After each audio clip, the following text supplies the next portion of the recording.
Hello everyone! Okay, so magandang araw po sa ating lahat. So, wag na tayong paligoy-ligoy pa.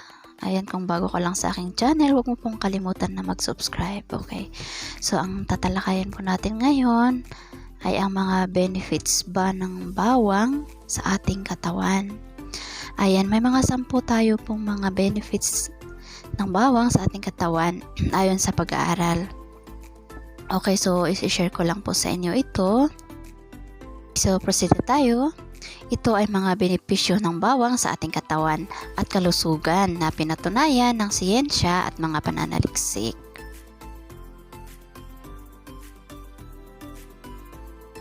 Benepisyo ng bawang sa ating katawan at kalusugan ay napakarami. Kung bibilangin, magmula pa noong unang panahon ay isa na ito sa laging nagamit bilang panglunas sa mga sakit. Ito ang madalas na ireseta noon ng father of Western medicine na si Hippocrates sa kaniyang mga pasyente. Mula sa pininiwala ang magagandang dulot nito sa katawan mula pa noong unang panahon, ay may ilan sa mga ito ang napatunayan ng mga bagong pag-aaral na epektibo at makakatulong para sa maayos na kalusugan. Ang ito ay ang mga sumusunod. Ang bawang ay nagtataglay ng compounds na may medicinal properties. Isang halaman na mula sa pamilya ng sibuyas ang bawang. Nagtataglay ito ng kakaibang lasa at may dalang maraming benepisyo sa katawan. Ito ay dahil umano sa mga sulfur compounds na taglay nito tulad ng allicin, diallyl disulfide at salilcysteine. Ayan, ang mga compounds na ito ang pumapasok sa ating katawan sa tuwing tayo ay kumakain ng bawang na nagdudulot naman ng biological effects sa ating kabuuang kalusugan. Okay, number 2. Ang bawang ay masustansya at may taglay na mababang bilang ng calories. Ang nangungunang benepisyo ng bawang na ibibigay sa ating katawan ay ang mga nutrients na taglay nito. Sa katotohanan ay taglay nito ang lahat ng vitamins at minerals na kailangan ng isang tao. Sa isang ounce or 28 grams na bawang, makukuha mo na ang sumusunod tulad ng we have manganese, 23% ng RDA.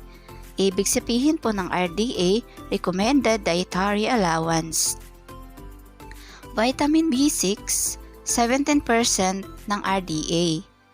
Vitamin C, 15% ng RDA. Selenium, 6% ng RDA. Fiber, 0.6 grams. Calcium, copper, potassium, phosphorus, iron, at vitamin B1. 42 calories naman, 1.8 grams ng protein at 9 grams ng carbs. Number 3, ang bawang ay mabisang panlaban sa sakit gaya ng sasipon at trangkaso. Ang mga garlic supplements ay kilalang nagpapalakas ng ating immune system. Isang pag-aaral nga ang nagsabing ang daily garlic supplement ay nakakapagbaba ng isang tsansa ng pagkakaroon ng sipon hanggang 63%. Para sa mga nakakaranas naman ng sintomas ng sipon, ay mas pinapaikli nito 70% ang bilang ng araw na maaaring magpahirap ang sakit sa isang tao. Isang pag-aaral rin ang nagsabing ang 2.56 grams ng bawang kada araw ay hindi lang nakakabawas ng bilang ng araw ng pagkakasakit dahil sa sipon. Nakakatulong rin ito para mas mapaikli ang bilang ng araw ng pagpapahirap ng flu o trangkaso ng hanggang 61%. Number 4. Ang mga active compounds sa taglay ng bawang ay kayang magpapababa ng blood pressure. Sa isang pag-aaral, natuklasan ang 600 to 1,500 mg ng bawang ay kasing effective ng gamot sa atenolol sa pagpapababa ng blood pressure sa loob ng 24-week period. Bilang supplement naman ay kailangan kumain ng 4 cloves ng garlic kada araw para ma-achieve ang desired effects sa katawan. And ako naman tayo sa number 5, pinapababa ng bawang ang cholesterol level sa katawan na nagpapababa rin ng tsansa ng pagkakaroon ng heart disease. Para sa may mataas na bilang ng bad cholesterol sa katawan, ang garlic supplements umano ay kayang pababain ito hanggang 10 to 15%. Bilang epekto ay naiiwas nito ang katawan na magkaroon ng sakit na dulot ng bad cholesterol tulad ng heart disease. Dako naman tayo sa number 6. Ang taglay ng oxidants ng bawang ay kayang tulungan ang isang taong umiwas sa Alzheimer's disease at dementia. Ang mga garlic supplements ay tumutulong na pataasin ang antioxidants, enzymes ng katawan na mabisang panlaban sa cell damage at aging. Pinababa rin nito ang oxidative stress ng taong may high blood pressure. At ang pinagsamang epektong ito sa katawan ay nagpapababa naman ng tsansa ng pagkakaroon ng common brain diseases gaya ng Alzheimer's disease at dementia. Dako naman tayo sa number 7. Ang bawang ay makakatulong para magkaroon ng mas mahabang buhay. Sa mga nabanggit na benepisyo ng bawang sa katawan ay masasabing makakatulong ito para mas mapahaba ang buhay ng isang tao. Mapapatunayan ito ang katotohanan kaya nitong labanan ang mga infectious disease na dahilan ng pagkamatay lalo na sa mga matatanda at may mga mahinang immune system.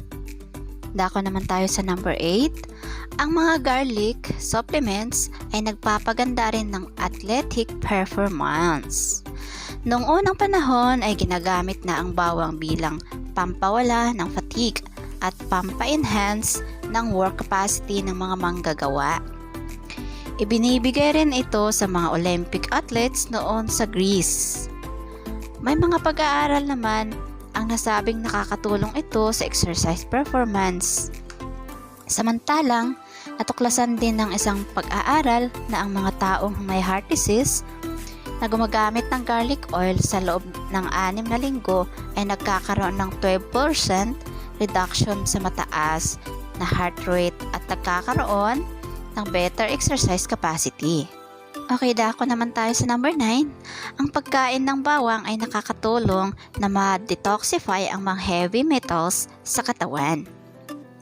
Ang sulfur compounds na taglay ng bawang ay pinoprotektahan ang katawan naman sa organ damage sa dulot ng heavy metal toxicity. Sa isang 4-week study, lumabas na ang bawang ay pinapababa ang lead levels sa dulo ng hanggang 19%.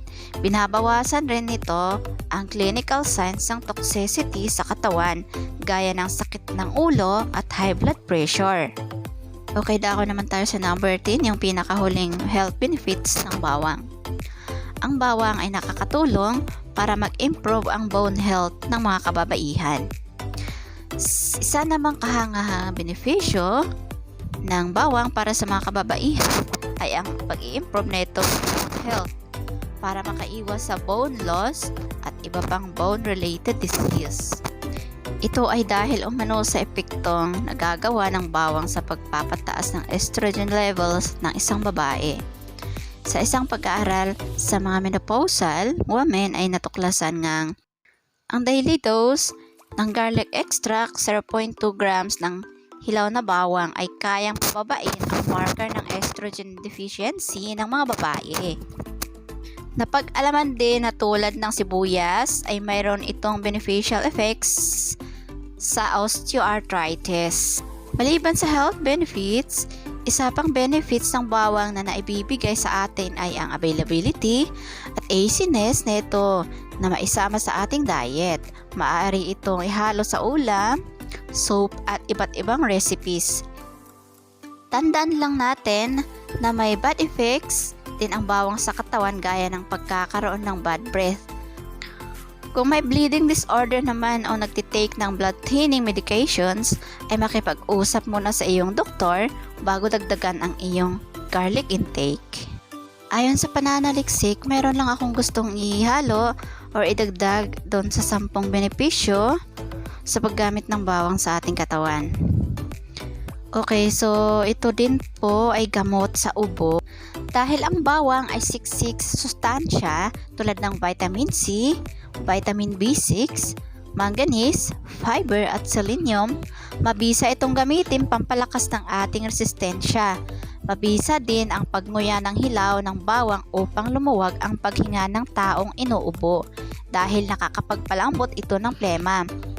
Pwede ding inumin ang pinaglagaan ng dahon, bunga ugat upang mapabilis ang paggaling nito. Ito din po ay pampagaling ng tonsillitis o pamamaga ng lalamunan.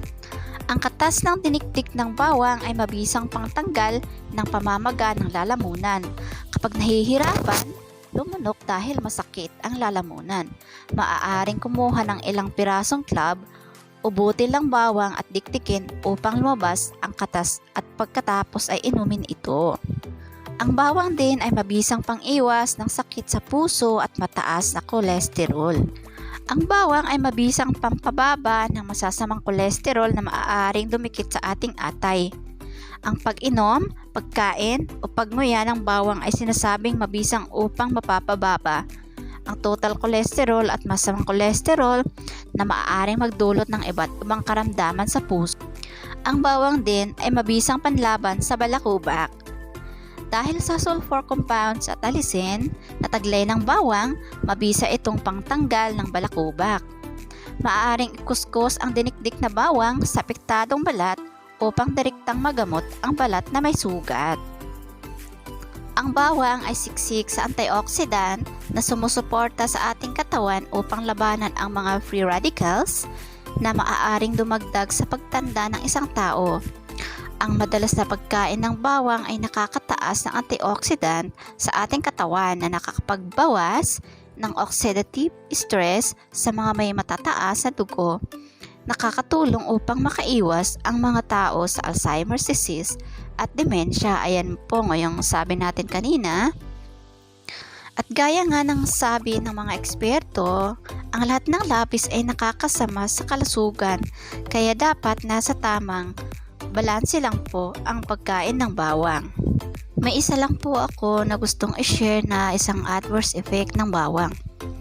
Ang masamang hininga ay maaaring pangkaraniwan kasama sa iba pang mga salungat na epekto na may bawang ang masamang hininga.